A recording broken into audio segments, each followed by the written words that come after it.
Oh shit. Guess who's back? Back again. Tell a friend. We're back. It's Tuesday. It's anytime between 7:05 and 8:05. So you know what that means. Let's talk about it. Let's talk about it. What is it? Let's Talk About It is a podcast that allows us to have decent conversation without the numerous negative effects of social media. Anything's on the table. Crunchy peanut butter versus creamy peanut butter. It does not matter.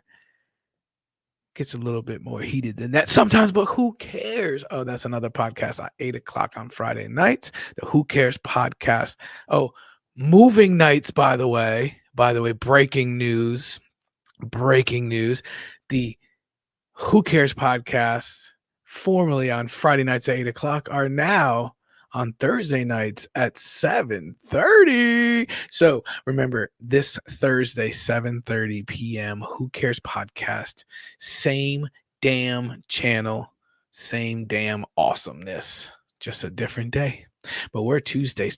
Let's Talk About a podcast Tuesdays at, like I said, 7:05 to 8 o'clock ish. And we are back. I have my lovely and talented co-host, Mr. Scott Motherfucking Hicks. What is up, boy? Well, you got me. I'm the only one on the screen, man. Bring yourself in. I just want to say hi, man. I just want to say hi. Let everybody say hi. This is Scott Motherfucking Hicks, the co-host Evil. of Glad to be back.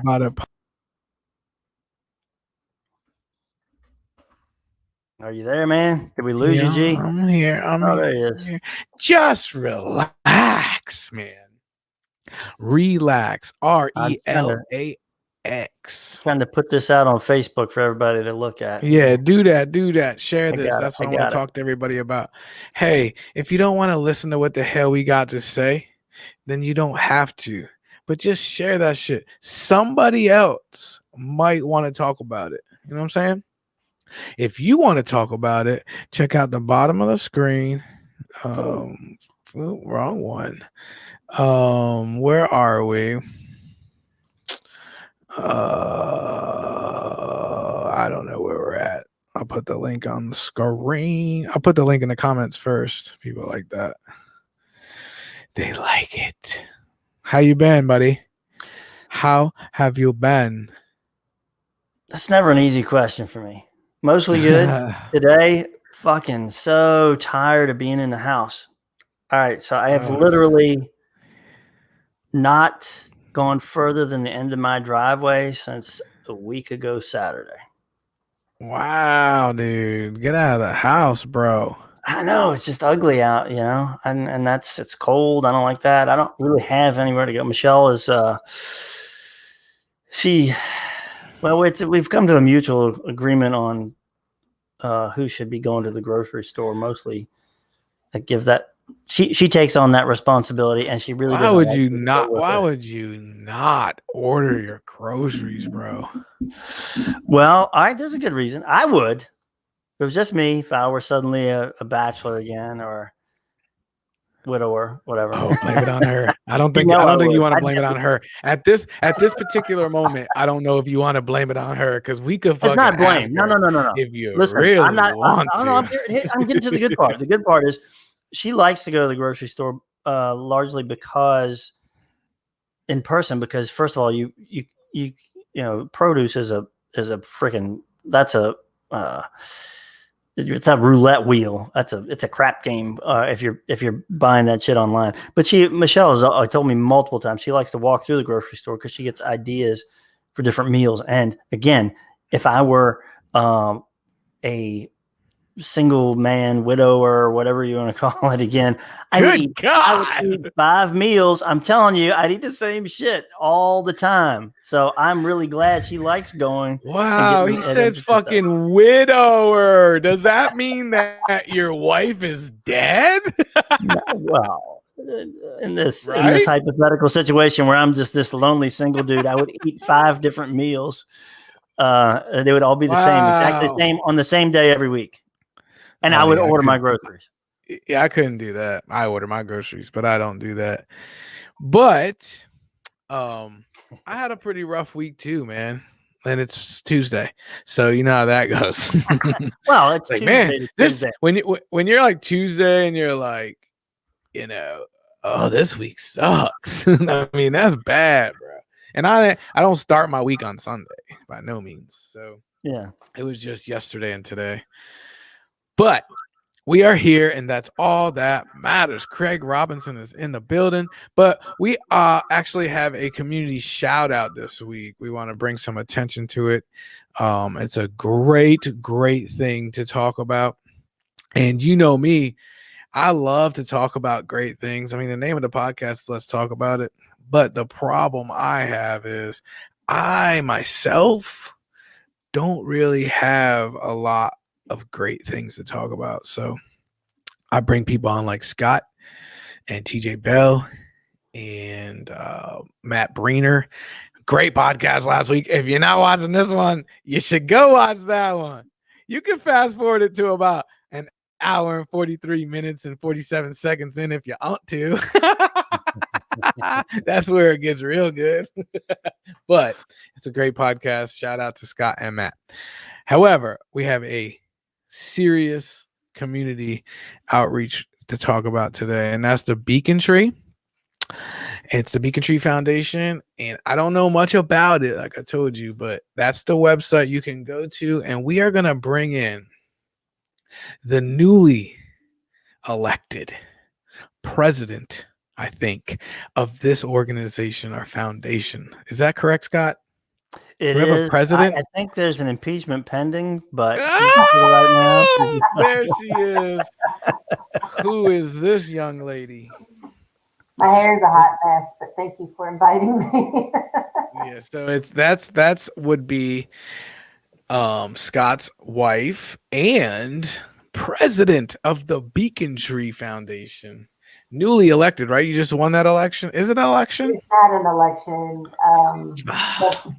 The founder and past president asked me to step up so that he could work on some more important things that didn't involve the administration of the foundation. The election was rigged. It was an election. It was just I was gonna say this sounds like Russia might be involved, or I won the recount. popular vote. Did you use Dominion voting machines? Is that what they use? Smartmatic. Yeah. So why don't you tell us a little bit about the Beacon Tree Foundation? All right. So for those us that are not aware of Beacon Tree, what we are is a foundation that provides funding to families with children 21 and under who experience mental health disorders, which could be anywhere from depression. It could be even something as simple as ADHD, which is really not simple. It could be addiction. Children under 21 are often addicted to alcohol and drugs, and it's usually due to an underlying mental health disorder. So we help these families find the care that they need. We also help finance. If their providers send us a request telling us about a family in need, assessments are very expensive. So if your child is in need of, is in need of some mental health care, insurances pay little to no amounts. And before they'll pay anything, you have to have an assessment. And the assessments start around $1,200. So I don't know about you, but if a family had to take care of their 13-year-old who, let's say, has some suicidal ideations and it's pretty severe, but they have to have $1,200 to even begin a process. Well, especially in the COVID environment, how do you get $1,200 additional dollars and still pay your mortgage and buy your groceries and pay your utilities? Yep. So for those families who insurance they don't often cover these assessments, Beacon Tree is there.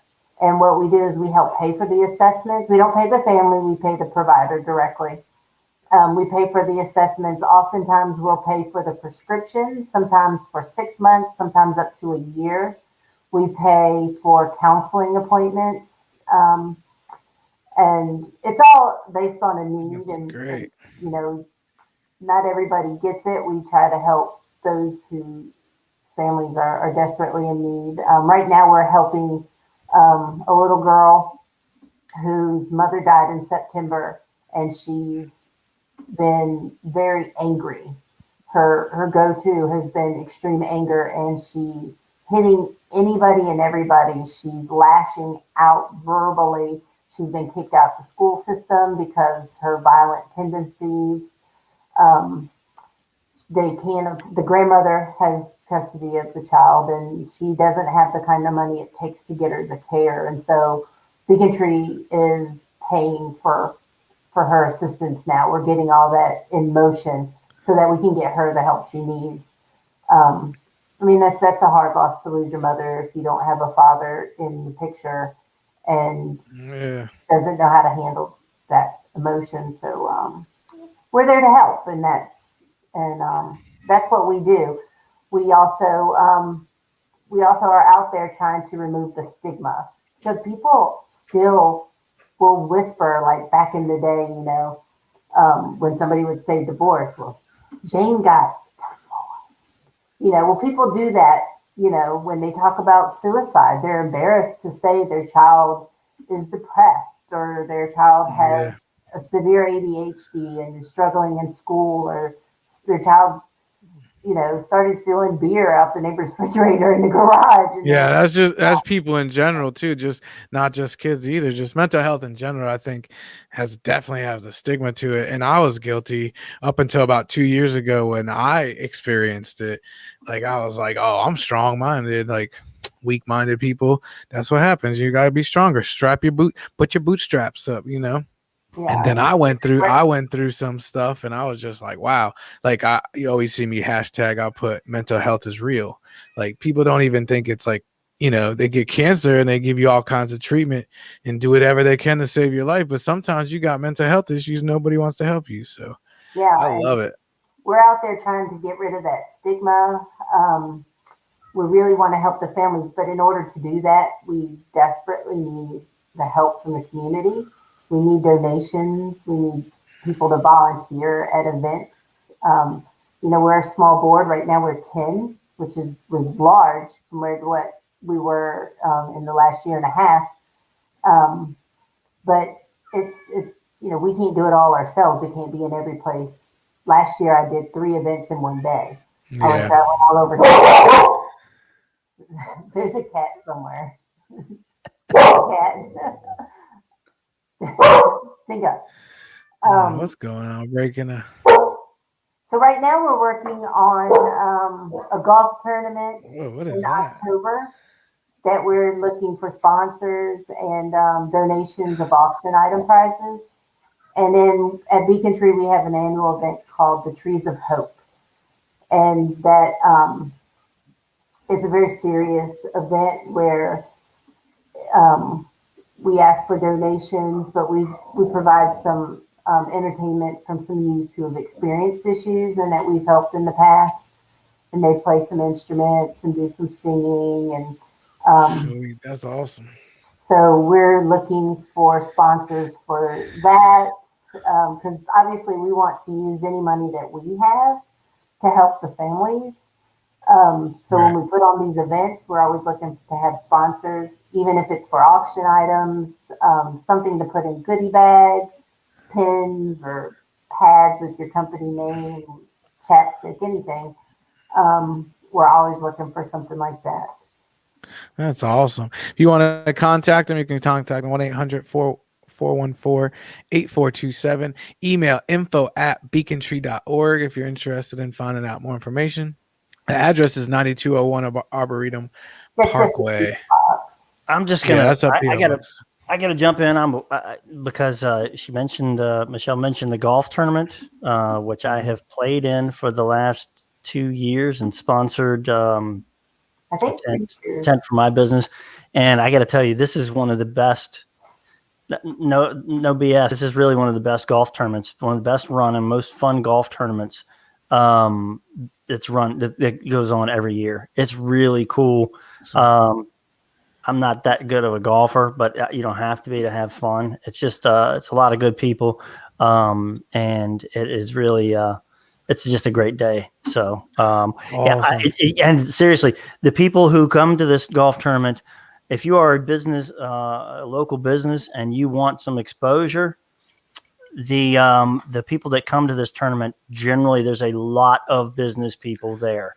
So, Awesome. even if you're doing it sort of, if you need another reason to help, to benefit, other than just benefiting Beacon Tree, which is a great cause in itself, there's a good chance if you come out and you're part of this thing, you're going to meet some really cool business people who might need your services or something like that. So highly recommended. Go to beacontree.org. There's at the top. You can find them on Facebook, Twitter, and YouTube. It looks like you got a volunteer button here and a donate button here. Yeah. If you can't donate, volunteer. If you can't volunteer, donate. Yeah. Here's the also. Yeah, Michelle put the link, the Facebook link. So go to facebook.com for the golf tournament. Facebook.com/WAMRVA Golf. That's WAMRVA Golf. WAM is the other organization that puts this together. It's really the WAM tournament to benefit Beacon Tree. WAM is owned and operated by my good friend Walter Cornett, but he is he's heavily involved in. He loves doing this because it really does bring a lot of money to charities, and it's fun too. That's awesome. Well, flipping around the thing that we do, we have a memorial garden at Bird Park, right at the Roundhouse, and it's really pretty, and it's a nice place to go to sit and read or watch people. It's right there at the duck pond. But you can donate bricks of your loved ones who you've lost to mental health. Yeah. And so, like my nephew who took his life 13 years now, I believe. He was 24 at the time, has a brick there. And it's just a nice place for a family to be able to have something that memorializes their child or loved one that, lost their life. Yeah.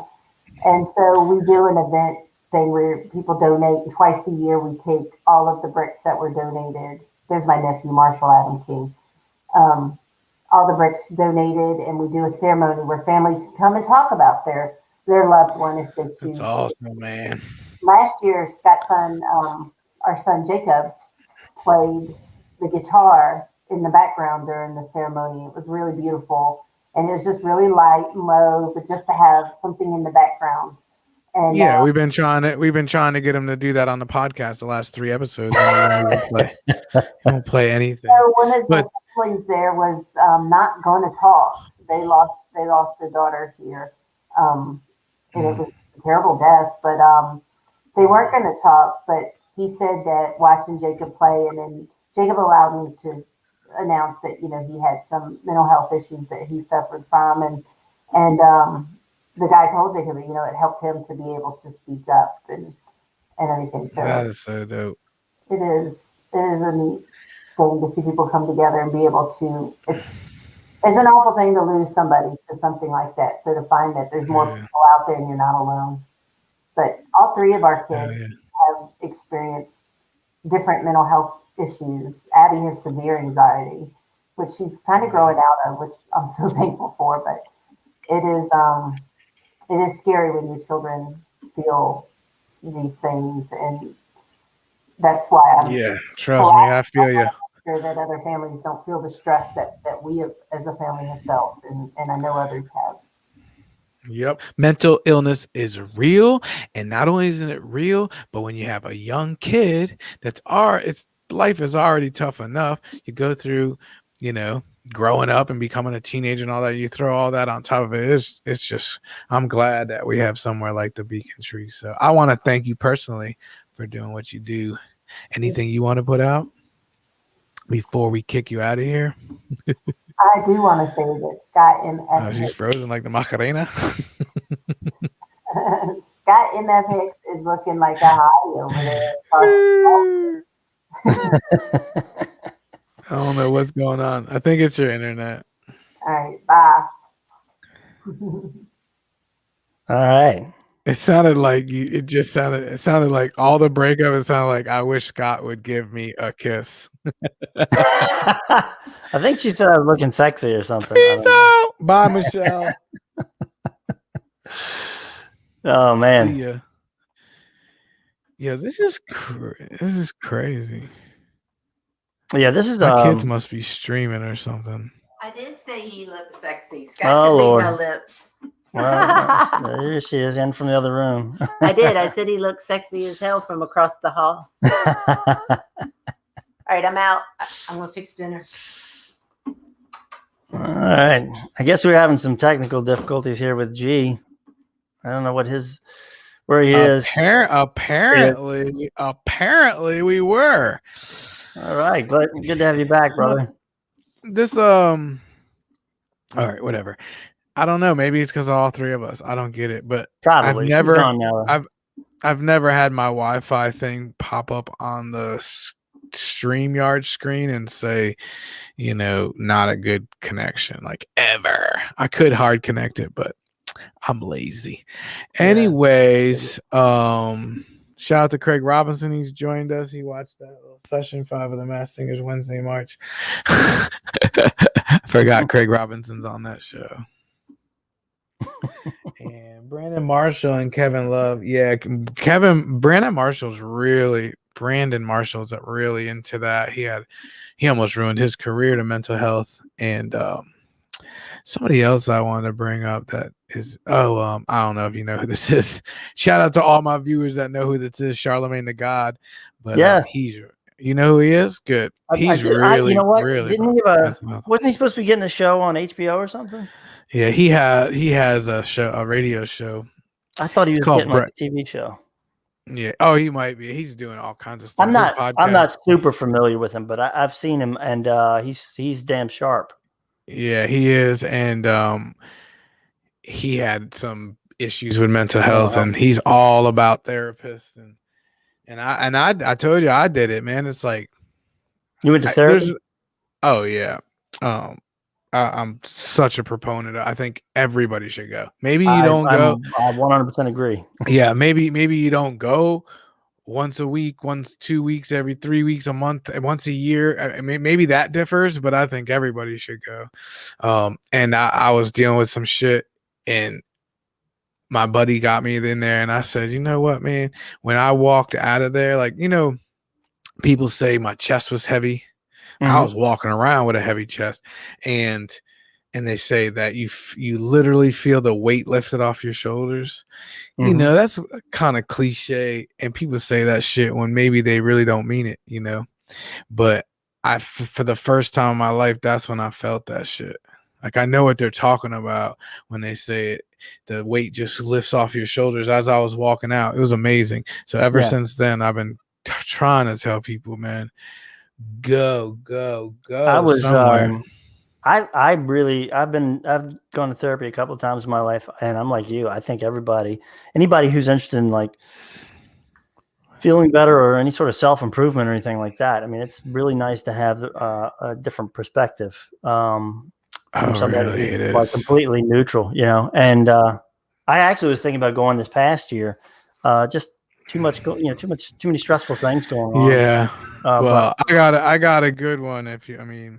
She's awesome, and like she is like cool, you know what I'm saying? Yeah. Like I feel like I'm talking to you, she got tattoo sleeves and stuff. Oh, really? So she's awesome. Yeah, she's great. But everybody should go talk to somebody, but that's not what we're here for today. If I don't get out of this house, I'm gonna exactly. So tell me about this. You haven't been to the end of your driveway since when and why?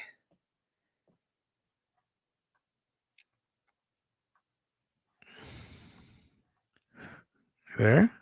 I lost your mic again. Your mic's muted. There you go. I don't know what's up with this. Working fine. Start all over. You went to the driveway. Why don't you go to out of your house? I don't know where to go. I was going to go hit the driving range today, and it got late. And I had a meeting this afternoon. I was going to go just take a little break in the middle of the day, and it got late, and I didn't. I just said, I'm not gonna make my meeting if I leave, so I didn't go anywhere. But we should. I mean, I don't know how COVID scared you are, but we should do that. I could definitely hit some balls and get some frustration out. And I'm like, with what I do for a living, it's like I don't punch a clock, so like yeah, I might not yeah, have anything. yeah. I might not have anything to do between 1 and 3. Like Yeah, just let me literally. know, man. I'm if the weather's halfway decent, I'm gonna try to get in something golf related if I can. But yeah, I mean, I'm like you. I mean, I'm jealous. Before all the COVID stuff, I go out to I had these networking groups and stuff like that I go to. But I mean, I work from home, so everything is remote. All my people work remote. I don't have a reason really to go anywhere. And because of that, and because of COVID, I stick around the house. But it's driving me a little crazy. I don't weather the winter very well usually. Anyway, I'm just trying to make enough money where I can take off to like Costa Rica for a couple of months during the winter every year. Damn. So our topic tonight is canceled. You don't know what it is? Very similar to, I mean, I heard it. I'm not gonna fucking act like I'm a half a Momo, and I don't know. I don't really know where it started or what it means or who's in charge of it. But that's what we're here for tonight. What is cancel culture, and who is cancel culture? I'm not talking about the people being canceled, but the person that actually makes a decision to cancel another person. Scott, can you give me your don't be Googling shit, because last week I got fucking texts all day last week after our great podcast last week. If you haven't watched episode 4, check it out. If you want to fast forward to an hour and 43 minutes and 57 seconds, go do that. But I'm just saying, great show. Check it out. But like always, nobody wants to come on here and say shit, but they want to text me or ask me conversations. That it looked a little unfair that you had a computer in front of you're Googling stuff, number one, and the thing that you are Googling, because I guess of where you sit left of the aisle, you should not have had to Google. But half of it's my fault because I didn't know what it was, and I was actually looking for a definition. I forgot what I was Googling. I don't know. You were looking up that racial grammatic. What is it? Racial. God dang it. Yeah, I know what you're talking about. Well, I mean, I don't know. Like we don't even know it. We don't even know it right now, and people were so pissed that we didn't know it. So that's the good thing. That's I want to learn stuff. I don't profess to know everything. Just because I have a particular belief system that kind of matches up with the left, it doesn't mean I know everything on the left, and I don't try to pretend that. I have a belief system. So, but I take in as much information as I can. If I haven't gotten to that, I'm just saying, don't jump on the damn thing, okay? All right, I'm not Googling shit. What is cancel culture? From your definition, I want Scott, not Google. Well, I read stuff, but well, I think it basically it's a little bit of a derogatory term that means that people it's this culture that's grown up where if somebody makes a misstep in public, they get jumped all over, and then the cancellation is that people are no longer willing to support them. The court of public opinion turns against them, and then the corporations or anything that people that might be tied to them that are afraid of losing money because of this popular people, they jump out of it, and so people end up losing money and status. Do you have an example? Like because they may have made a misstep of some sort. Do you have an example of a misstep? Well, yeah. Actually, this is the one that I saved most recently. Was this guy? Hang on, and so I don't know him because I don't really listen to a lot of popular music or anything. Morgan Wallen. Oh yeah, I read that one. That was last week. Okay, Right. let's go over that because I don't even really know what happened there. I don't know all the specifics. He was caught on video. Oh yeah. I lied. Dropping an I'm such a N-bomb. liar. Yeah, kinda. Did you see the video? I didn't watch the video. Kinda. Kinda. Yeah. I mean, we could watch it, but we're just gonna get pushed off. But so yeah, I was intrigued too. So not only did I watch all the bullshit clips that everybody was cutting up, but I watched what I guess would be the best. There's two different angles, the best of the whole video unedited. So is it? He kind of used the N-word. Well, it depends on how. I mean, he used the N-word with an A, which not with the hard R. Oh no, definitely not the hard R. And he was. I mean, there's some other words that are probably worse that he used, but everybody, So we'll use Jigga. He's like, I think he said, "Oh, take this pussy ass Jigga out of here." Like it was his boat. It was his friend that was leaving, and they were drunk and they were coming home, and the person across the street from him, they were being extremely loud and obnoxious, which would then allow the person to be like, what the hell's going on? Oh, that's that famous guy that lives across the street from us, always drunk and shit. Let me go get my camera. So it's just I think one's a not a dash cam, but a doorbell cam. Yeah. And then there's one that's from a phone, and that's all it is. They're talking trash to each other, calling each other, PUSSIs. Can't believe I just fucking said that. But that's what it was. And I guess he's done. Well, all right. So that's the interesting thing. I mean, they immediately there's this corporate backlash, and then his album sales skyrocket like 1,000%. Exactly. So is he canceled or is he not canceled? I don't really know. And right. Actually, I hadn't read it, and so I didn't really have a specific judgment on this. I like Craig's definition here. Even more successful career on Patreon or Substack. Oh, Patreon. Anyway. Oh, Craig Robinson's showing up every week. Shout out to Craig Robinson. He's a busy actor. He's got a show every 8 o'clock on Thursday nights on ABC. I think it's called The Masked Singer. Shout out to him. Here it is. He's always trying to join us. There it is. Very cool right here. Season 5, baby. Catch season 5 of The Masked Singer Wednesday, March 10th. How many people out there in America, let's go to world, has a Facebook Live podcast show that celebrities come on? Act like you know. Shout out to Craig Robinson.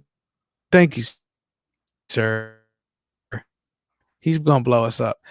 So social media, my friend, cancel culture, correct? Because that's really, say again, really where you're breaking up, from. Man. Literally. Yeah. If there was no, I know my freaking internet is killing me. If there was no social media, would there be cancel culture? I'm gonna let you talk for a minute. Yeah. So the answer to that, that's how it happens. If I can't say, nobody's gonna know what I said. Well, it existed before. I mean, people have been quote unquote canceled for a long time. Before all of this, think of all right. So if you look up anything, everybody's going to throw out the Dixie Chicks, and this was prior to Facebook, prior to Twitter, any of that stuff. They got canceled for being less than patriotic, I guess, having some things to say about George W. Bush during the height of the Iraq War, or all of that stuff was going on. And again, I'm not judging one way or the other, but what I'm saying is that cancel culture predates social media. On the other hand, social media makes cancel culture a lot easier. It makes things go around a lot faster. And I think the faster this sort of negativity travels, the more likely it is that that there's going to be rash decisions made. And I'm not, at this point, I'm not even saying whether or not cancel culture is a bad thing or a good thing. I think in some cases it can be bad. In a lot of cases, it seems to be just. I think it's bad. I think it's bad for the person, especially if, a lot of times it's not true. It's one thing, I don't like how they put everybody together, like the Me Too movement, right? Mhm. Why is that famous Hollywood guy, fucking troll looking motherfucker, I forgot his name. Harvey Weinstein. Harvey Weinstein, the right? rapist. Yeah. Right, exactly. So why is he and that comedian of Indian descent? Aziz Ansari. Yeah, he had a bad Aziz date. Ansari, yeah, that's it. Basically, he had a bad date, and he's the same as Harvey Weinstein. Like, come on, man. There has to be some kind of sliding scale for that shit. Yeah, he thought he was going to get laid on the first night because he was a comedian. He probably tried to and went a little bit too far. And she's like, get off me, get out of this cab. And she got out of the cab. Bad date. No, wait. Right? No. I think you got your facts wrong. If I remember correctly, Oh. They had sex. Oh. He didn't rape her or anything like that. But she came back and said later that she felt pressured. And it's like, okay, well, I mean, I agree with you. There's a spectrum there, and I don't know where. Well, there has to be. That's not the same thing. That's not. But that's not the same thing. No, and of course Harvey Weinstein ended up. Bill Cosby and Louis C.K. Not the same thing. Of course, the two ends of that spectrum that you mentioned are two people who went to prison. So, yeah, that's right. On the other end, that didn't. On the other end, you got people who lost, livelihood and that sort of thing. And I think it remains to be seen whether they gain that back. I don't know. I think famous people are obviously bigger targets, and there's probably more examples. But do you feel like just a regular person could be canceled, like yourself? Yes. In fact, I know a regular person, and I'm not going to name names. You probably know this person is a Mechanicsville resident, a small business owner who we were supposed to have on the podcast. Go ahead. Oh, was he supposed to be on the podcast? I thought he was going to try. Oh, I know who you're talking about. Yeah. Well, without naming names, because I'm not trying to drag anybody through the mud or anything. No. But this person did something that was generally thought of as very controversial and unacceptable, and they got hammered for it on social media. Now, I don't know there were two sides. I don't know if you remember this because it was a long time ago, but the Justine Sacco case, I say case, public case, I guess. Do you know who that is?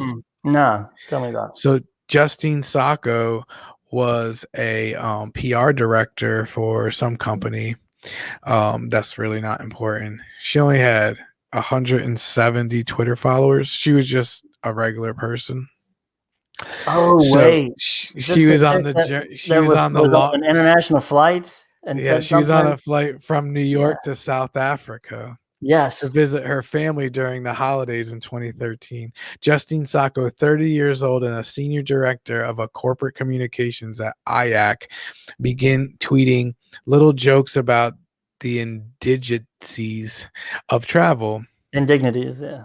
Indignities of travel. There was one about a fellow passenger on a flight from JFK. I'm going to go through these tweets, and I want you to tell me if you think it's inappropriate either sexually or racially insensitive, I guess. Okay.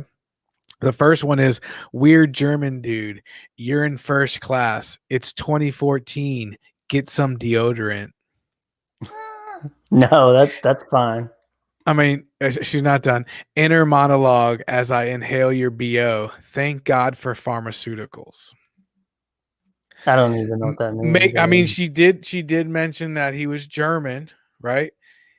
She said he was fucking stinky and kind of put it out there like, thank God she has pharmaceuticals, meaning she's drugged up so she can deal with it? Is that what that means? I'm guessing is that, or Yeah. maybe it's just like motion sickness stuff, and she's not going to vomit because of it. I Yeah. don't know. Oh, gotcha. Maybe. Then during a layover in Heathrow National Airport, it says chili, cucumber sandwiches, bad teeth. I guess I'm back in London. Again, making fun of someone's teeth from another country. Is that racist? Nationalist? If she was a Right? stand-up, it would be fine. Well, why? She can't just make a joke because she wants to try to make somebody laugh because she's I not know. getting paid for it. That's what I'm saying. I'm not saying it was wrong. What I'm saying is Oh, that if she were a stand-up and comedian, then nobody would be on saying the anything. People would be laughing. It's an old all right, trope. British people have bad teeth. and on December 20th, which I could do a whole nother podcast on. Why is that? The English people have fucked up teeth, bro. Like all of them. The hottest actresses that are from there are freaking. Is it the national healthcare system? Shout out to TJ Bell. TJ Bell's in the house. All right, so we're gonna continue on her tweet storm. Can we cancel the snowball Mike Scott has? Hey, fuckface. First of all, that's my mic, and it ain't the mic. Snowball Mike. I don't know. The snowball mic is dope. Cool. He don't know what the hell he's talking about. Says the guy that comes on the podcast more than anybody and refuses to use a mic or headphones. So let's cancel that motherfucker. TJ Bell canceled. All right. All right, here we go. So here's where it gets crazy. All right. And then on December 20th, before the final leg of her trip to Cape Town, Africa, going to Africa. This is her tweet. Going to Africa. Hope I don't get AIDS. Just kidding. I'm white. All right. That's, I guess, yeah. I mean, that's pretty insensitive. I mean, that's racist. Is it racist? Yeah, I guess so. I mean, well, if it's insensitive and it actually has the word white in it. I'm thinking about it because essentially she's saying only black people in Africa have AIDS. And she's safe because she's white. Racist. Yeah. Yeah. All right. So she chuckled to herself and she pressed send on that last one. Then wandered around Heathrow's international terminal for about a half an hour, sporadically checking her phone. No one replied, which did not surprise her because she only had 170 followers. She then boarded the plane. It was an 11-hour flight, so she slept. When the plane landed in Cape Town and was taxiing on the runway, she turned her phone on. Right away, she got a text message from someone she hadn't spoken to since high school and said, I'm so sorry to see what's happening. Sako looked at the text, baffled. The next text, you need to call me immediately. It was her best friend, Hannah. Then her phone exploded with more texts and alerts, and then it rang. It was Hannah. You're the #1 worldwide trend on Twitter right now, she says. I remember this.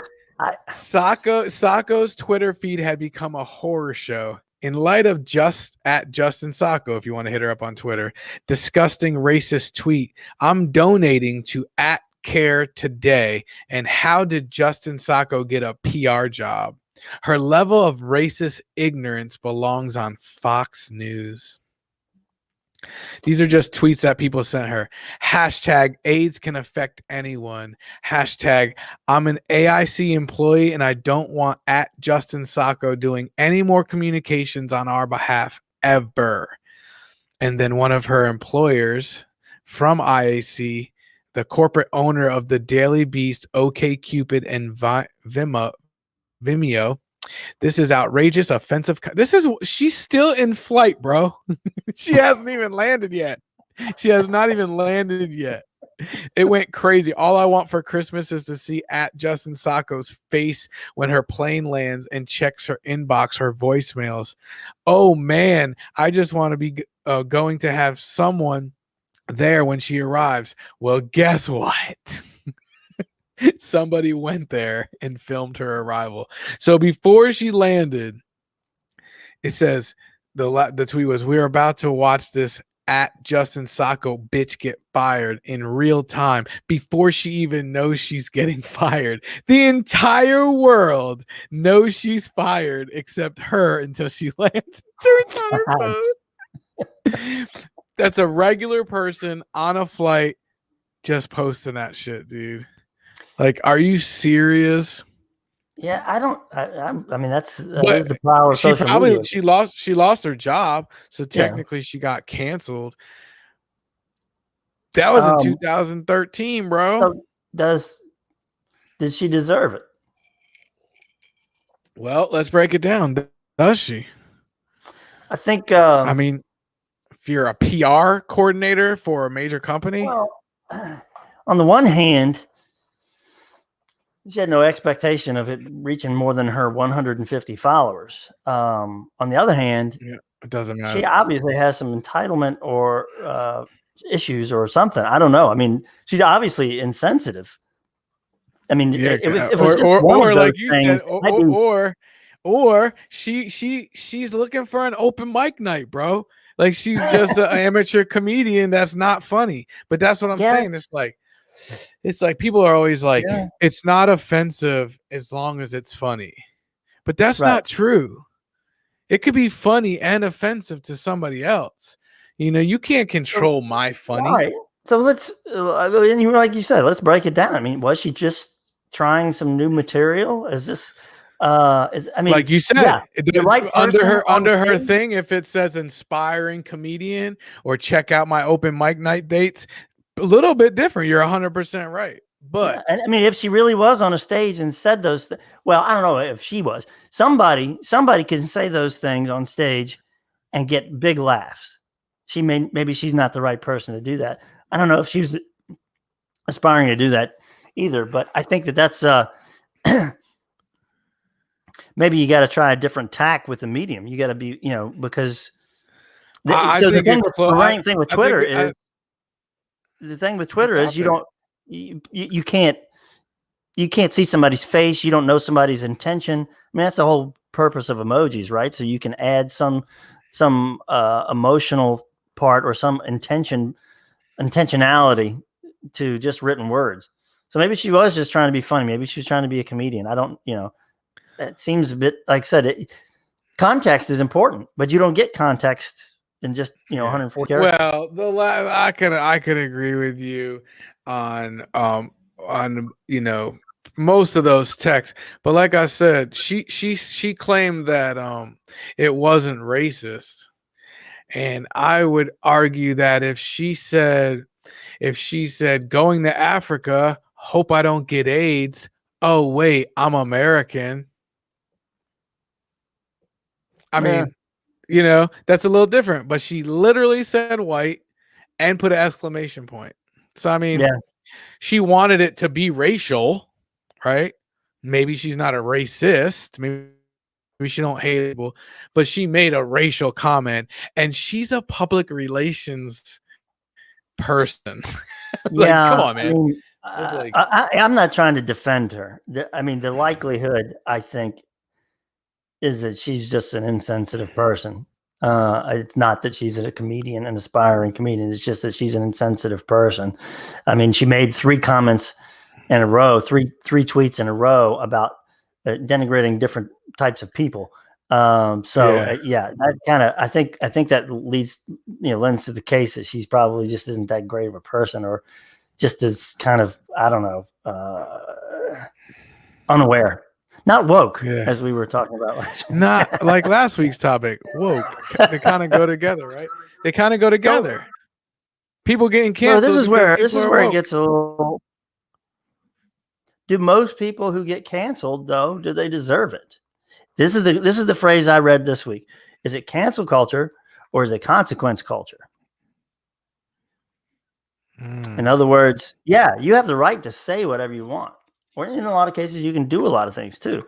But are we complaining that there are consequences for people saying bad shit or ugly things or not being nice people? I mean, you can say that. You can say that comment in the instead of typing it on Twitter, she could have said it on the plane and got punched in her fucking mouth.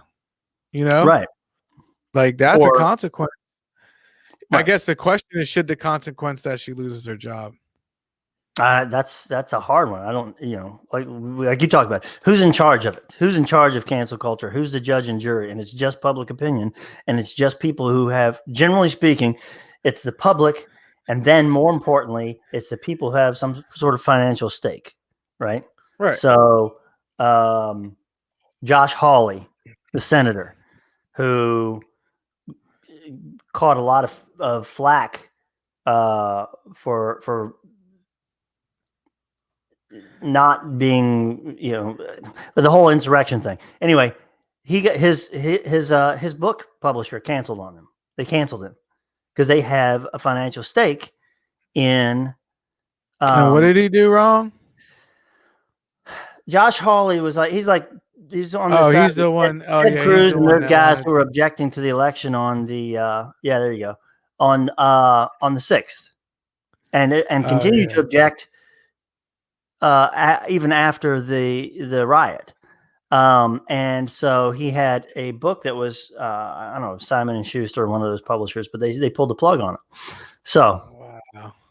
I mean, the point is that the cancellation is usually by somebody who has a financial stake and may. Yeah, but he probably gained 100,000 Twitter followers by doing that.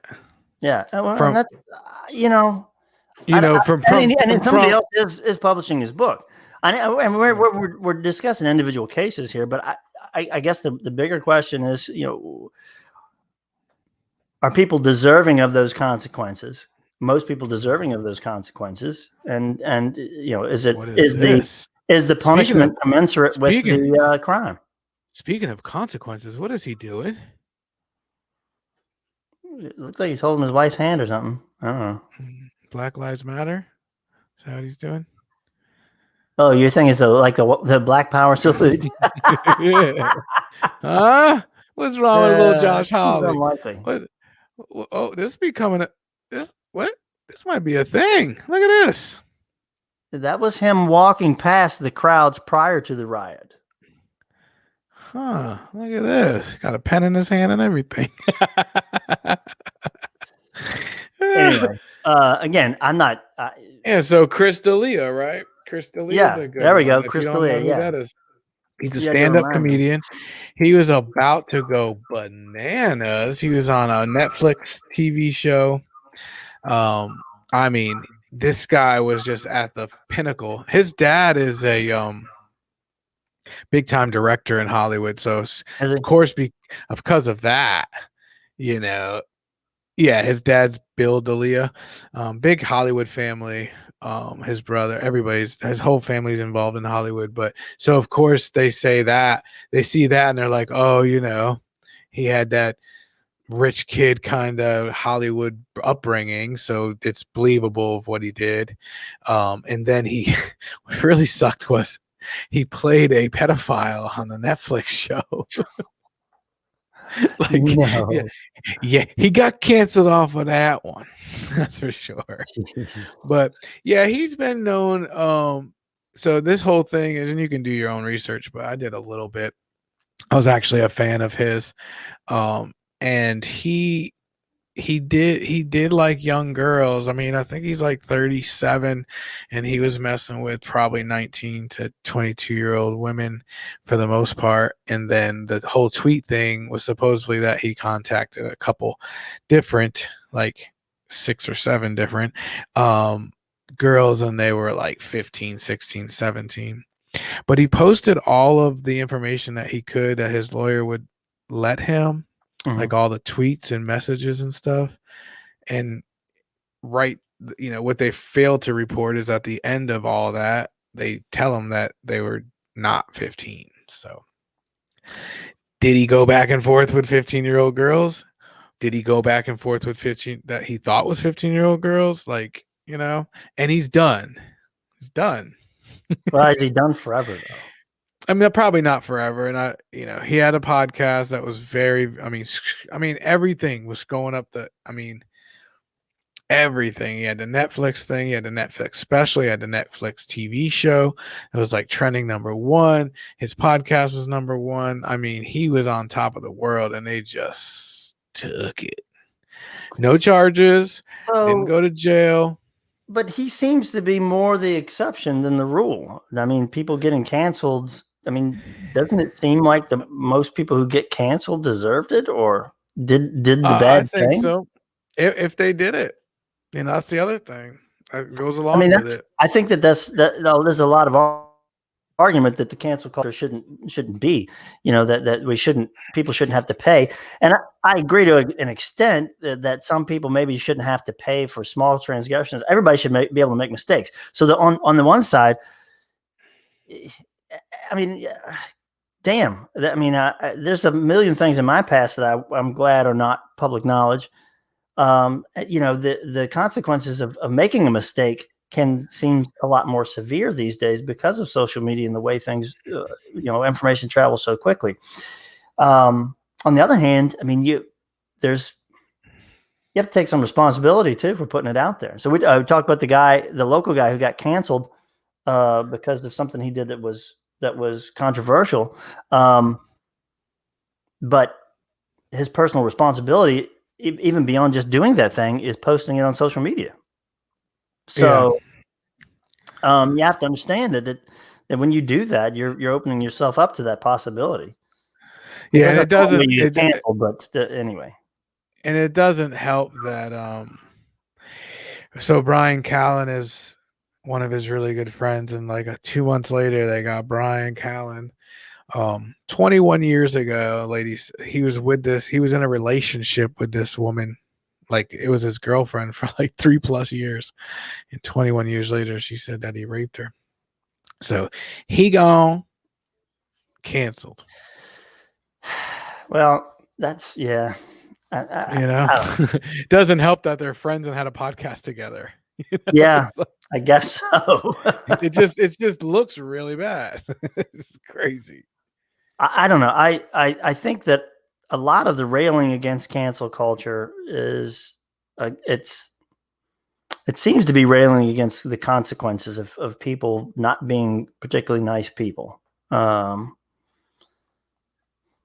Public figures being, a lot of people who get canceled. It seems like the majority of them have done something certainly pretty ugly. But again, like you said, there's a spectrum. There's Bill Cosby on one end and Louis C.K. on the other end, and yeah, it's like Louis C.K. was in a hotel room with 2 other female comedians, and he's been known at the clubs to just kind of. It is inappropriate, I guess, but it's a comedian, and like I said, comedians do things to make people laugh, and he was kind of known for it around the comedy scene early on before he was even anybody. Well, Sarah Silverman said that she's like, that's just who he is. Yeah, he wants to laugh in front of you, and it's like, and not even that. It was even less than that. It was like he would just. You'd be in the middle of a conversation, he would just whip it out and see how long it takes for you to see it. Like funny kind of shit. The masturbation thing, I think, does turn a little sexual. If you're cheating, I mean, I was in the military, so I've seen everything, and we used to have some, people have mental health issues in the military as well, So it's like they used to. There's these 2 guys. Shout out. I'll try to shout out. Yeah, maybe I shouldn't say their names. I don't think either one of them are Facebook friends with me, but let's just say X and Y.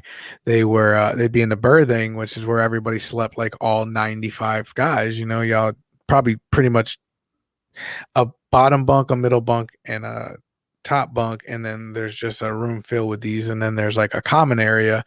And when you're overseas, and those guys feel like that's their home.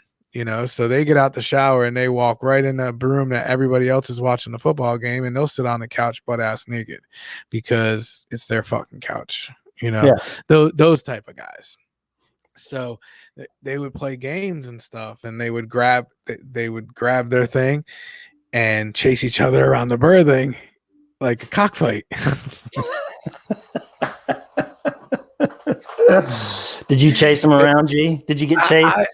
I didn't. I did not participate. I never walked around naked. Number one, it was just a certain type of person. Not everybody did that, but like those dudes at the gym, right? They just want to show it off. You can't chase the root. You can't stop. What's that song? The Rooster song. Um, Can't here stop the comes rooster. here You come to can't snuff stop the rooster. You Snuff can't the stop rooster. the rooster. You can't snuff the rooster. That's what they run around doing. Can't snuff the rooster. Joust, joust. And they would call it jousting. Joust, joust, joust. So they would just catch you in the corner, try to joust you. You know, it was like funny games. Like, I guess that's a little extreme because you're on a 6-month cruise in the middle of the 90s, late 90s. Things were different for sure. But one dude he would walk around with it tucked in between his legs and just walk around. Just watch TV. This shit's all stuck. All you see is pubic hair. It's just, and it was a shock to me. It was a shocker to me too. I wasn't used to that in my house that I grew up in. But stuff like if they like right now in the Navy, I'm still saying that that's not happening anymore. I promise you. Yeah. Even when towards the end of my shit, things were changing quickly. So you think those guys got canceled? Oh, they didn't get canceled. They straight, but they would be canceled. They'd be kicked out. And then I had this dude. They were both like goofy kids, and they got picked on a whole lot. And I don't like bullying, and I don't bully people. But they got bullied bad, and they just wanted out. So it was right after Bill Clinton signed that order. I don't know if Congress did it with the "Don't Ask, Don't Tell" thing. Mm-hmm. Where you could be in the military gay, but if someone asked you, you had to tell them or something, or you didn't have to tell them. I can't remember. But anyways, they pretended to be gay so that they could both get kicked out because they were getting bullied so bad. And I just happened to be on some kind of watch that night where they had to go, and they call it captain's mass. That's where you go when you get in trouble. And it had to go through all these other review boards first, but it pretty much got up to the captains and the XO and the captain. All the top officers are there, and they're like, that you can't be kicked out of the Navy because you say you're gay. You have to act upon it. So them motherfuckers made out, just started fucking kissing right in front of the captain, the XO, everybody, master, chief, everybody just started kissing, and it was like, you gone. Wow. I think it's still a dishonorable discharge. So really, you could have just punched the captain in the face and got the same thing. It's not like they got an honorable discharge or a medical discharge. Yeah, I mean, they just wanted to get out because they were getting fucked up. It was fucked up what they had to go through. But that sucks. Yeah. Yeah. That's shitty. But man. they got out. They wanted out, and they got out. Well, I remember one of the kids' names, but not the other kid. Jimi Hendrix might have gotten out of the Air Force that way. Oh yeah? Yeah. He was a paratrooper. And I guess he got tired of it. And I think the rumor is maybe more than a rumor that he pretended he was gay to get out of the Air Force, to get a release. So yeah, see, that's what I'm saying. That was before that. So that's what it was. That was the difference. Before Bill Clinton passed, we could probably look it up. Before he passed that law, I think that if you told somebody that you were gay in the military, you're gone. Yeah. And he made it to where not only you can't just tell them, but they can't ask you. Don't ask, don't tell. That's what it was called. Don't ask, don't tell. Yeah. So as long as someone didn't ask, you weren't allowed to ask, something like that. But it was right after that. And they're like, you have to have perform an act to be released from the military. You can't just say it. And so they did. They just made out right there. Next day they were gone. Oh, it's crazy. It is crazy. So have we come up with anything? I just want to know this. I just want to know this. We know what it is. We know it affects rich people or someone that may make their money by sponsorships and all kinds of stuff like that. But we did find out that it can affect more people on a local level. My question is, who the fuck decides who gets canceled?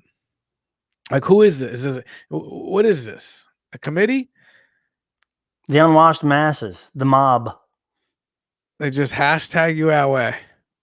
I mean, Hashtag actually, canceled. if you really want to know, it is those people who have the money, who hold the purse strings. Somebody there has to make a decision. Somebody made that decision at Simon & Schuster or whatever to pull Josh Hawley's contract. Look Somebody at the other made- guy.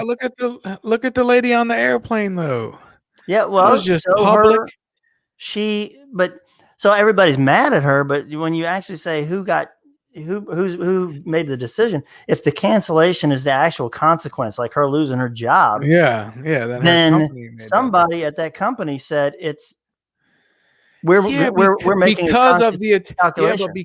because of the attention she got from being canceled is why she lost her job. It's not like she was on the airplane and hi mom. She was on the airplane and there was some other executives and they overheard her say some shit. Right. It was other people that canceled her. Her company would have never known about it. No, the company ultimately bears responsibility for making the decision. But I mean, if you're wondering, she wasn't. That cancellation is the I think that's the end consequence. It's what is done. It's just whether or not somebody has the people who have some financial stake, whether or not they feel like they're going to lose money over this person.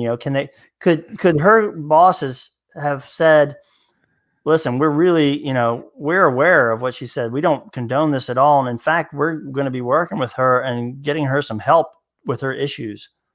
I mean, that's another thing that they could have done. But to ask why it gets spread around so much and why people get so upset about it, I don't, that's a bigger question. I don't think you can answer it. Yeah. It's like, there's no like with that lady, and that was 2013. Like, it's way different now. Like, she wouldn't have made it to her first layover now, and like you said, you made a comment earlier. You said, well, she didn't do it with the intention of it getting to anybody outside her 170 followers, which is true. She don't have a lot of followers, but you have to understand that each one of those can just share it and then it goes to their. Well, that's how the network effect. Yeah. Yeah, that's how it works. So, you can't. It may be difficult to predict sometimes what gets the crowd into an outrage, and so if that's the question, is who decides to be outraged about it? Yeah, and it is great. So do you think it's more? I hate. I like to get your opinion on these things because, you kind of know your stuff, but do you think it's the right or the left? Do you think it matters if it's right or left, or do you think the left does it more than the right? What do you think? I don't think so. I mean, here's one of the other things that I think that the right lately seems to be complaining about cancel culture a lot more. And then in the same breath, they've censured, which is a method of cancellation. They've censured some of their Congress members who voted to impeach Trump. So they're on the one hand, you can't decry cancel culture, and then on the other hand, have a vote that is basically trying to cancel somebody. I don't think that that's especially fair. But I mean, I think from a political perspective, I think that the victims of cancel culture have been, I think most of the people we've mentioned have been Hollywood. Yeah, Hollywood, which is traditionally except what's Democrat. his face there? Yeah, there's like one Republican in Clint Eastwood, I think. That's it. It's like one Republican, all of Hollywood, big Clint Eastwood. Yeah. That's about it. Yeah, it's just a weird thing. It's like, so there does it the lifelong question. It's like we're sitting here saying, well, if you tweet it, you got responsibility for your actions. Well, what about my First Amendment right. Yeah, are you really gonna? You're asking that hypothetically or rhetorically? Yeah, right? I mean that's what people would say. They're like, I People can would say say anything I that, want. and then there's the very simple answer to that is your First Amendment right guarantees that your speech will not be censored by the government. It does not guarantee that there are no consequences for what you say. Exactly, like getting punched in your face. Right, getting punched in your face, or Yeah, you can say whatever you somebody want. pulling your book contract, or not. I had a friend. I had a friend who's on the the right side of the spectrum who was upset about this other person we've been talking about getting canceled, a local person, and he didn't think it was fair. And I explained to him, I said, "Well, don't you believe in the rights of the people to not do business with him? Yeah. I mean, that's a right too, right? I hate to I bring don't it know back that to that, but if all these people have vowed that they don't want to spend their money with this guy, isn't that their right? Isn't it their right to boycott him? So well, there's go back to the it seems like it comes up on every podcast, but so the right was just really mad.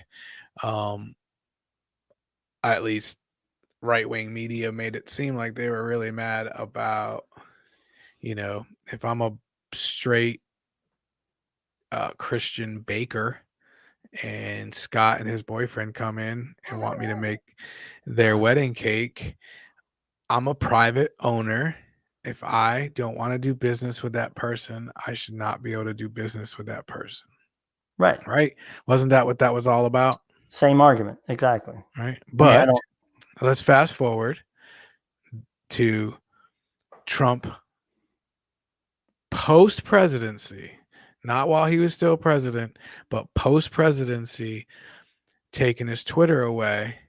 And the same exact people were saying that that was an infringement on his First Amendment right. I say it's the private company that don't want to do business with you, right? Actually, it was. I don't think it was post presidency. It was right there before the end of it. It was right after the Well, when riot. they took it, but Yeah.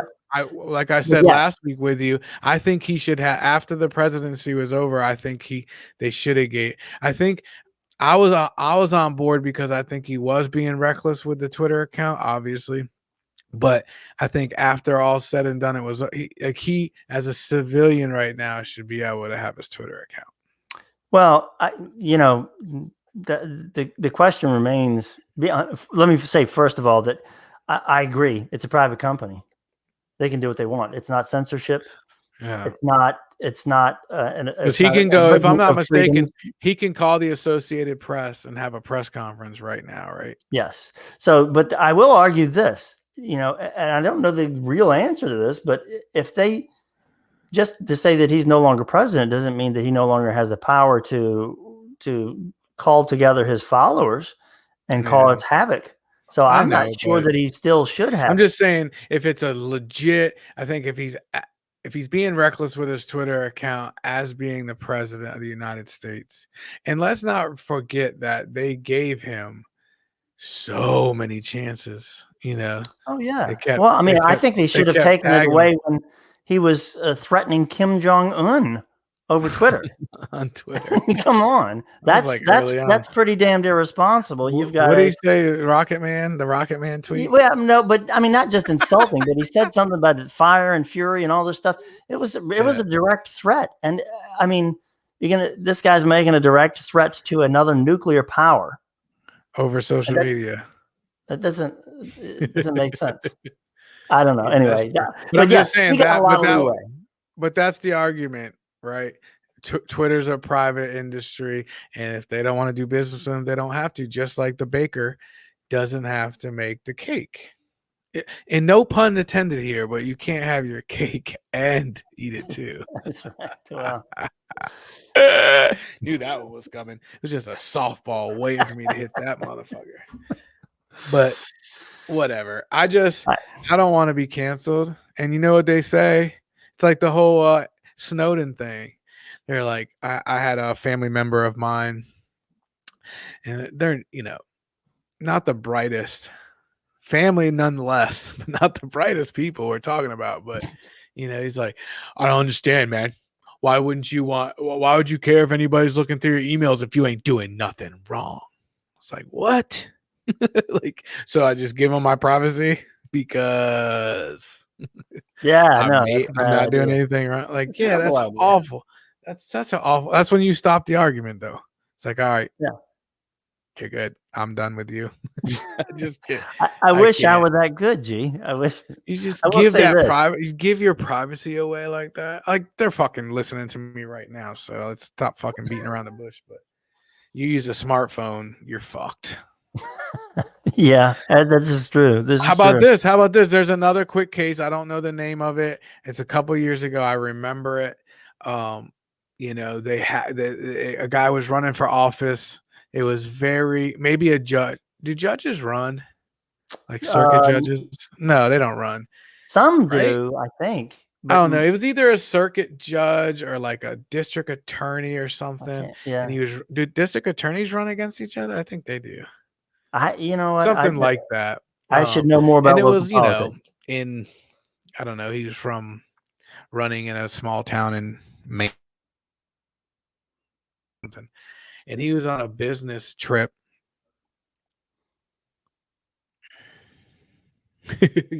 You are my go-to guy. My kids are killing my internet. My kids are killing my internet. Yeah. But anyways, so he was traveling around, not touring, but politicking, I guess. And his opponent got a hold of, somehow hacked into his laptop. And I guess every night about 8:12 on the dot, every single night at 8:12 p.m. for like 8 days straight, I guess he pulled out the whole laptop and was just, releasing some shit before he went to bed.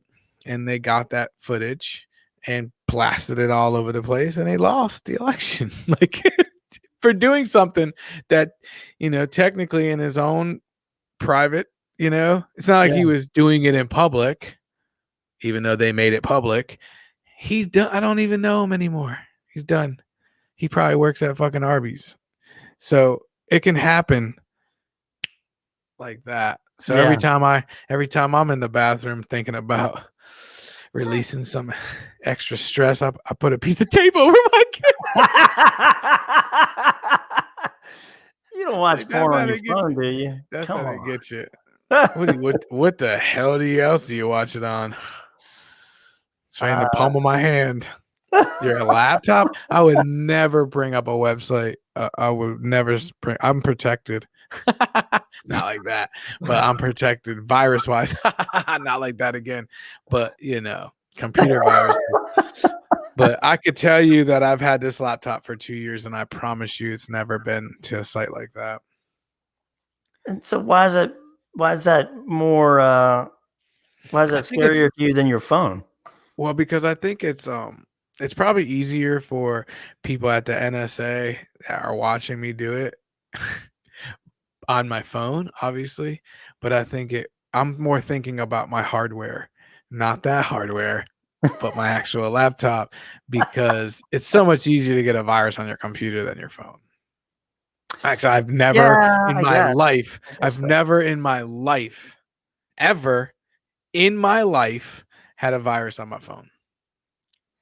Can't say that for any laptop, every single one except this one that I've ever owned. So, that's why I do it. I don't care. The NSA is, sometimes I wave at them, sometimes. But usually I put a piece of painter's tape. Do you keep a roll of painter's tape in the bathroom just for that? Yes. I don't. I welcome it. I really don't cover that, but a friend of mine and a friend of the podcast, I won't mention any names, he keeps his shit covered every day unless he's using it. And when he's been using it, when he's using it and he hasn't cleaned it, because the stickiness of the tape is on the camera lens, so it's all blurry and shit. So I'm like, oh, he took off his tape, but he forgot to wipe off the fucking gunk. There is nothing in my life so interesting that you would want to hack my phone and watch me do. I mean, honestly. Oh, Monica Lewinsky is the #1 under You know what? victim of cancel culture. I Really interesting. Yeah. That's That's a statement there, Craig. You better be careful. You're gonna get canceled off that goddamn TV show. That's what's gonna happen. We're gonna Greg. get I think Craig I saw Robinson. the thing that he was. I think I saw the thing he was talking about. There's a list of people who shouldn't have been canceled. One of them was. How? I mean, what do you mean? I think that it's your definition. Like you said, would we really? Would me? Let me say that right. Would you or I or Mr. Craig Robinson even know who Monica Lewinsky was if she didn't do it? She was just an intern. She's probably more famous. She is more famous now from it. But she's famous. What is Canceled? it? It was who was it? What was the consequence? Chappelle said, "Who wants to be the world's most famous dick sucker?" I mean, that's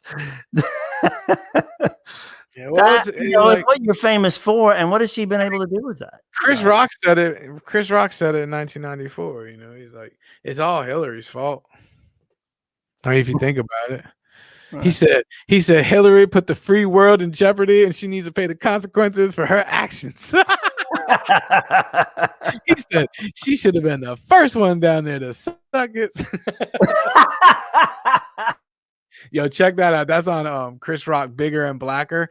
And I like his first big special. And I like going back in the day and watching those things because they're very political. At least Chris Rock is a little bit.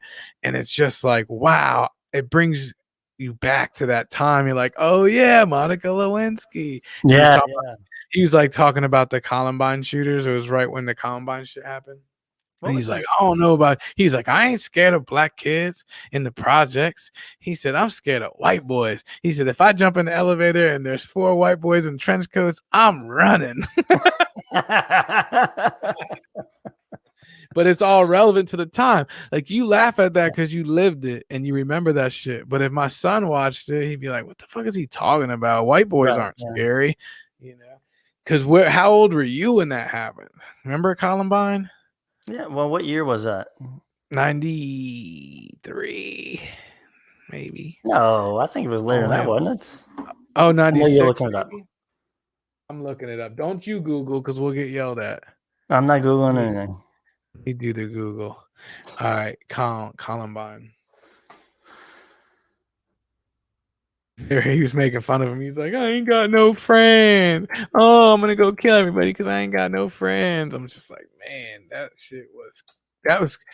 and the OJ, right? OJ was 94, right? Yeah, that was 94, 95. That's just that was captivating. This was before. I ain't getting no OJ Twitter. prize. Before OJ prize. Exactly. So I was in high school and they brought in the I can't spell Columbine to save my life. Columbine. I can't because Colin Kaepernick popped up. Columbine, there it is. But OJ, I was in school and the verdict was coming across. Columbine was 1999. April 20th, by the way. Happy 420, 1999. I was shit, dude. I was 29 years old. Oh my God. I was in my last year in the Navy.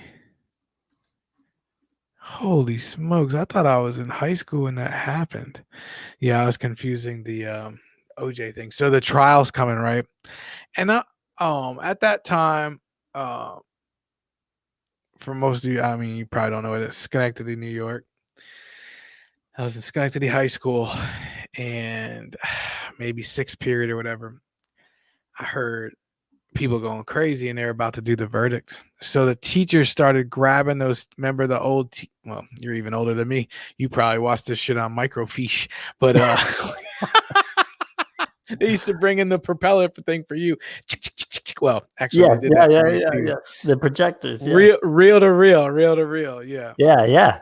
But I even had those, so I know you did. But they brought in the TVs on the stands, and they're hurrying up, going down the hallways. All the teachers were written. My teacher wouldn't let us. like, we're not watching that in this class. It's not a history class. I think it was English or something. People went crazy, dude. All the black people in my school were just running through, just celebrating and throwing fucking paper. It was hallways were just covered. It was like the scene from Dazed and Confused on the last day of school. Oh, yeah, papers everywhere. People were going crazy. So he wouldn't let us leave, and then we just took over. We're like, we're going to watch it. So the whole class just got up and went next door to watch it. Man, that was a scary day.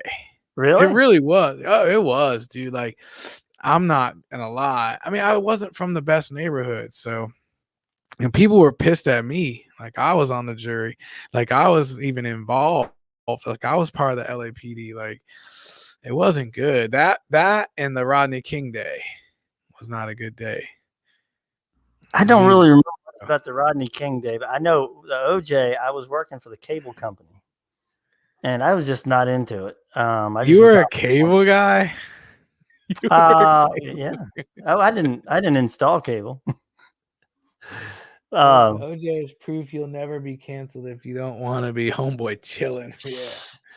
But yeah, I remember while the whole trial was going on, all the ladies in the office would go in the break room for lunch and watch it like it was a soap opera. Oh, yeah. And they'd watch this and they watched it and they watched it. That's all I really remember. I was there. The OJ thing? Yeah. Oh, dude, what's so crazy about it is I followed it, and my friends and my family thought I was crazy, so much so that for my birthday, I don't know when the OJ trial was, and I wish I had this right now. It was one of the best birthday gifts I ever got. So it was, I don't even remember who gave it to me, but it was an OJ. It was a yellow legal notepad that was 50, 60, 70 pages, and it was a real legal notepad with all these sketches on it, and it was supposed to be what OJ was sketching the whole time. So it'll be like day one, and he's writing, "This is some bullshit, man. This whack ass shit. They ain't got nothing on me." And then like a couple of weeks go by, I'll be like, "God damn, man, they found the fucking glove." And there's like little pictures, and I mean, it was. I wish I could find. I would buy it again on Amazon today. It was hilarious then. I can only imagine. Like, keep going into pictures, and the pictures he starts drawing are darker and darker and darker and darker. It's so crazy, dude. And at the end, it's just like, "I told you, motherfuckers, if the glove don't fit, you must have quit." It was hilarious, dude. It was one of the best gifts I ever had, and I wish I still had it. It was just what do they call it? Legal pad. Yeah, yellow legal pad. It was great. Like these right here. Yep. I got my legal pads. But just filled with funny ass shit, man. I mean, pictures of himself playing hangman. And he's I mean, it was slapstick. And I was 93, right? We just said, was it 93, 94? So I was in 10th grade. I mean, I was 16, 17 years old. And I thought it was, nobody else thought it was funny. So I know I was just ahead of my time and shit. But that was a huge story of my lifetime. The space shuttle blowing up. I was in high school then. Yeah. I was in like 4th grade, 3rd grade. I remember them bringing in the TV so we can watch the shit. That's when I was still refining my comedic timing, and it was too soon. I don't remember the joke I made, but I got a lot of girls turned on me with real mean looks. I was like, okay, well, like, what the fuck does a teacher need to be in space for? I don't know what it was insensitive joke I made, like, within minutes, but yeah, well, of course, within minutes is always too soon, buddy. Yeah. Always. Still working on that. Still working on that timing. Yeah. But stuff like that, it's like my uncle told me. That's an old joke, because you could talk shit back in the day and tell anybody anything. Scott, you come in and you're a friend of my friend that lives down the street, and we telling stories or whatever, and you're like, "Scott, where are you from?" "Oh, I'm from Richmond.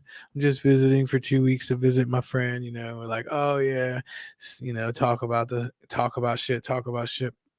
And then all of a sudden you telling stories and this shit ain't fucking true, but nobody knows it because there's no fucking Google. And all you gotta say is, I'm fucking telling you, man, my fucking uncle was there. He was fucking there. Right. So Yeah. it kind of became a joke. Like, let me guess. It's like when I was growing up and be like, yo, you're a racist, bro. And be like, no, I'm not, man. My best friend is black. It's like, shut the fuck up. No, it's not. Like, that's just something you say. Like, we had this lady, she lived down the street from us, and we used to terrorize her, man. I mean, I'll tell you. That's what I want to talk about since it just snowed here, right? So I know you're from the South. We'll get this rocking because we're probably over time, but I wanted to talk about this. So how bad? So I was driving down this. I don't even know where to start the story. I was driving down the street yesterday, and I was just minding my own business, and it looked like to me a big ass snowball hit my fucking windshield, right? But it fell off the trees. Mhm. Scared the fuck out of me, Scott. It was like an ice ball, right? Like, it scared me so much that I turned my wheel and I almost hit a parked car like downtown. I Get was the like, fuck. I had to pull over. My fucking dude, I was pounding. My heart was pounding. It sounded like someone was shot me, and I was like, I just chilled. It didn't crack nothing, so I got back going again. So then I got to thinking. Shout out to Paula Ciampolillo and Robert Ciampolillo. Robert was like my best friend growing up, and we got into some trouble, man. Like, put it this way, I used to go visit him at the juvie hall. Me and his mom were his only visitors. Like, he went to juvenile hall like a lot of times. He was not, whatever. So so in New York, there's a lot of 2-family houses. Do you know what that is? You talking about There's like a some in duplex? Richmond here. Yeah, like Duplex. a kind of duplex, but they're called 2-family houses, and usually the landlord lives downstairs and then they rent the upstairs. Right. Old Italian neighborhood, and these Italians moved out because the neighborhood got so big. So now you had renters on the top and the bottom, and the owners lived in the good part of town, right?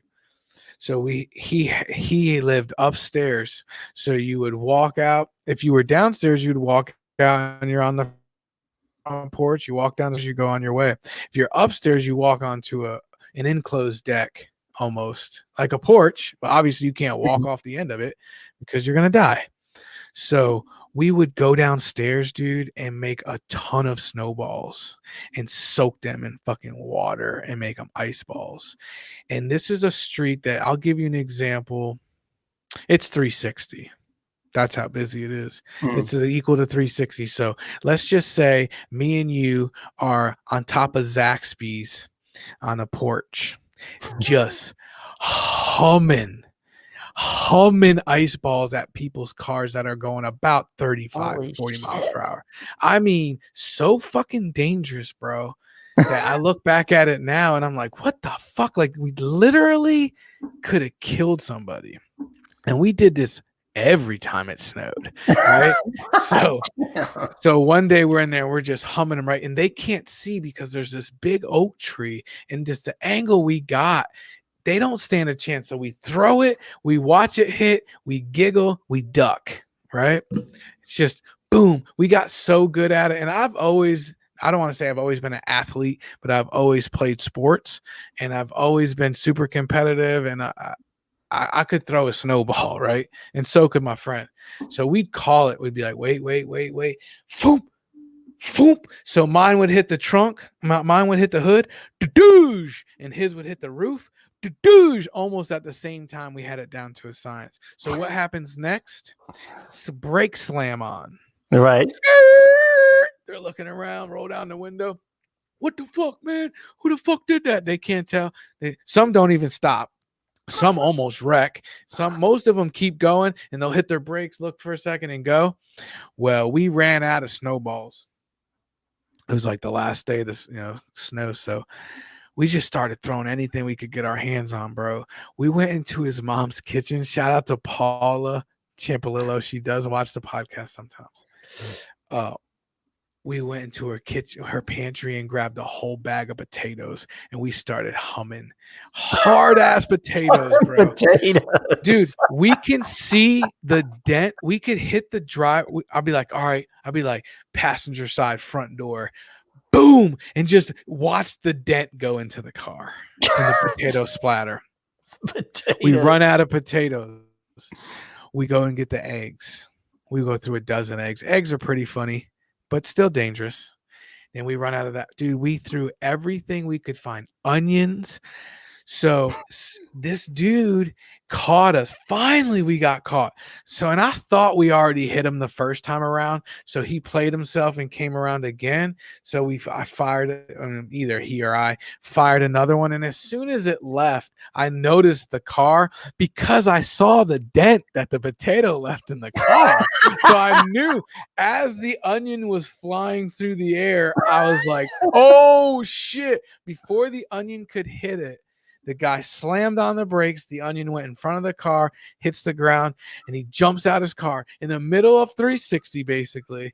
Cars everywhere. And he's like, I got you, motherfuckers. And I was like, oh, shit. We ran through the house, down the back steps, through the backyard, jumped a couple fences, and we went up the street to our friend's house, probably a block away. He never found us. Never thought anything of it, right? So what we didn't know is there's a fucking vegetable farm in the street out front with all kinds of evidence that we were throwing shit, tomatoes, eggs, everything. So he knew where it was coming from. So we hang out. We don't even think about it no more. 3 hours later, we're coming back to his house. We notice his mom's home. She's going to make us some food, whatever. We walk up the stairs. There's probably 17 stairs because you don't live downstairs, you live upstairs, right? So he takes the corner and all I see is this big ass fist punch him in the face. Boom! He like falls down the little 3 parts of stairs onto the little platform. There's probably 16 more stairs that he's probably about to get thrown down. I'm in shock. It's his mom. Shout out to Paula. She looks at him and she said, "You're fucking dead."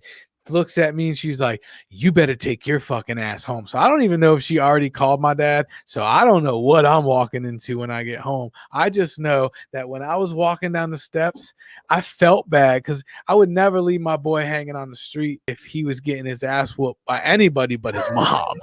You know, like I would have helped him, but I dare not punch her. She's from the North Carolina. She don't fuck around. I wish she would come on here and fucking talk about this story. So she told me to go home. And I remember when I was going, if you go down the stairs, you want to make sure you shut that door because you don't want people walking in on your shit.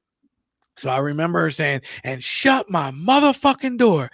I was like, okay. And I remember when I was turning to shut the door, I looked up and she was on top of him throwing bows like it's the MMA.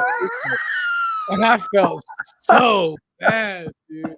I was like, oh my God. And yet I still don't know that what I'm going to walk into when I get home. Cause I just assumed the guy. So what happened was the guy came to the house later, knocked on the door, talked to his mom. We weren't there. She waited for us. She snuck his ass too.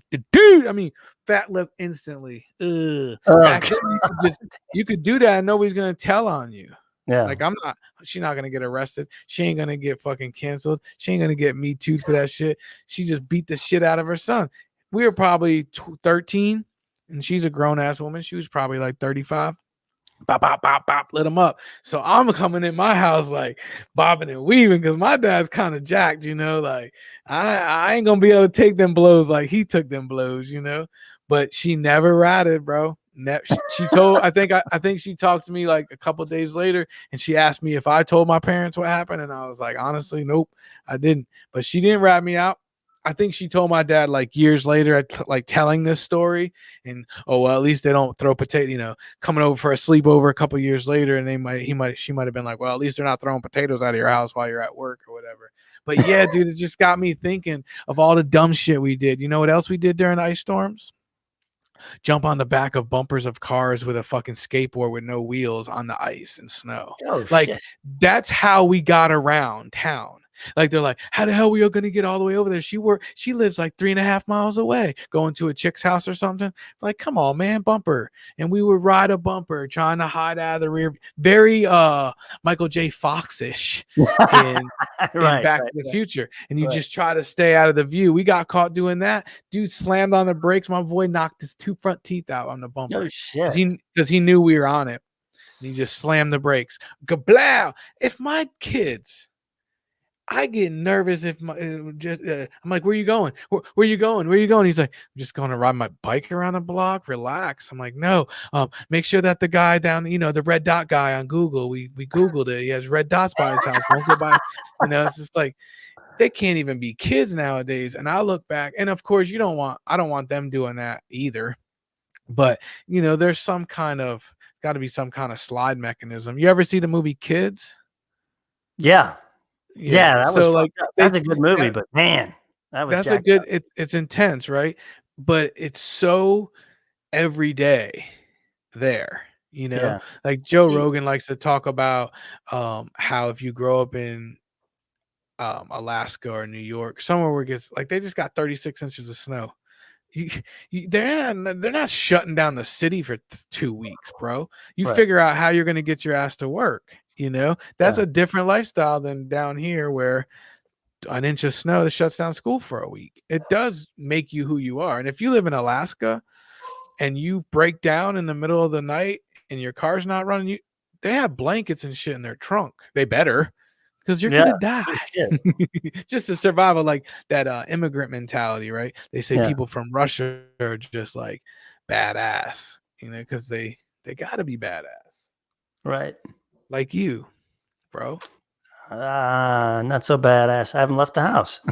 You're kind of I'm already not looking forward to taking my recyclables down the end of the driveway once I get off here. God. First of all, that's starting that statement. You could have said trash, bro. As soon as you said recycling, it just made that statement that much worse. Like that much proving my point. They don't. You think they fucking? You think they recycle in Mother Russia? This is all right. This is too big. That's too big of a thing to get into tonight. We'll have to talk about that one another time. Yeah, we'll talk about it. Whatever you want. I got issues. I got issues with recycling. I will say that, but. Yeah, we're done. We're wrapping it up. We're wrapping it up. She said she just gave me a reprieve. She said they're a day behind. I don't have to take the recycles. So take them out tomorrow. Yeah, you're right. They are a day behind. You're right. Right. Because they can't have a big old truck come out in the snow or nothing, down here in these fucking tough ass. So that's what I'm saying. One more thing before we go. Southern hospitality, right? What's the 2 things that we always hear? Southern hospitality, and everybody's so fucking nice and holding the door for you, and then a loud ass, obnoxious ass New Yorker. There's a reason for that. Yeah. Rougher life. What's that? It's just a rougher life. It's a rougher life. You've got you have to be louder because there's more people closer together. Yeah, you can't hold the door for everybody or you'll never make it to work. There's just more people, bad weather. But I think that's a kind of a little bit of a cliche. I love New York, the city, and I've never had anything but good experiences there. I know a lot of it is cliche. 99% of the experiences. Yeah, it is cliche. It's cliche here too, because there's fucking assholes here. I just had an experience today at the gas station. I'm like, yo, there's so many people looking for your job right now. Go the fuck home. If you can't even fucking just don't be a dickhead and you're in customer service. Fuck. Like you should have canceled them. We put them out there. So it's the fast. Her name was Tiffany. She never fucking has the goddamn sausage, egg, and cheese croissants ready when she's fucking supposed to. And then she gets mad at you if you ask for something. She wanted to go outside and smoke a cigarette. That's what happened. She was pissed. She had to wait on me. And I was like, I'm sorry. And she was like, it's all right. It's all right. It's all good. It's all good. I was like, okay, give me my fucking chicken, bitch. And then Come to find out, she throws the chicken at me, and then she walks out the door with me and lights a cigarette. So she just wanted a cigarette. Like you couldn't Survey wait. says canceled. Exactly. She canceled. All right, big boy. All right, we'll see you next Tuesday at 8:00. All right, brother man. I'll catch up with you. Let's talk about it next time. Yeah, let's talk about what? All right, we'll figure it out. It don't matter what the hell you want to figure out. You're canceled, bitch. God, we went too long. Trying to keep these podcasts at an hour. Trying to get y'all to be more interactive so you don't have to talk to just me and hear what the fuck I got to say and what he's got to say. It's supposed to be an interactive podcast. You're supposed to come on the show and talk about it. Very interactive today in the comments section, but we want to get people on the show. So if you got something that you want to put out, community event, shout out to the Beacon Tree Foundation. Go to their website, check them out, donate, volunteer. Great organization. If you have an organization that you want to get out there, let me know. Hit me up on Facebook, or hit me up at you can hit me up on an email address at whocarespodcast2020@gmail.com. You can hit me up on my messenger on Thomas Gadories on Facebook. You can send a message to our Facebook page. Let's talk about it. Facebook page. We have a Who Cares Podcast YouTube page. If you're not on Facebook, hit us up, man. Let's talk about it. Let's talk about it, baby. I love y'all. Everybody, thanks for joining. June Hardenberg, Michelle Hicks, Craig Robinson, TJ Bell. I think that's it. The usual suspects. I love y'all, man. Thanks for tuning in. Remember, Who Cares Podcast is now on Thursday nights at 7:30. Holla at them. Okay. Holla at them. If you check us out Thursday at 7:30, Who Cares Podcast. No longer on Friday nights, but on Thursday nights. Okay? Smooches.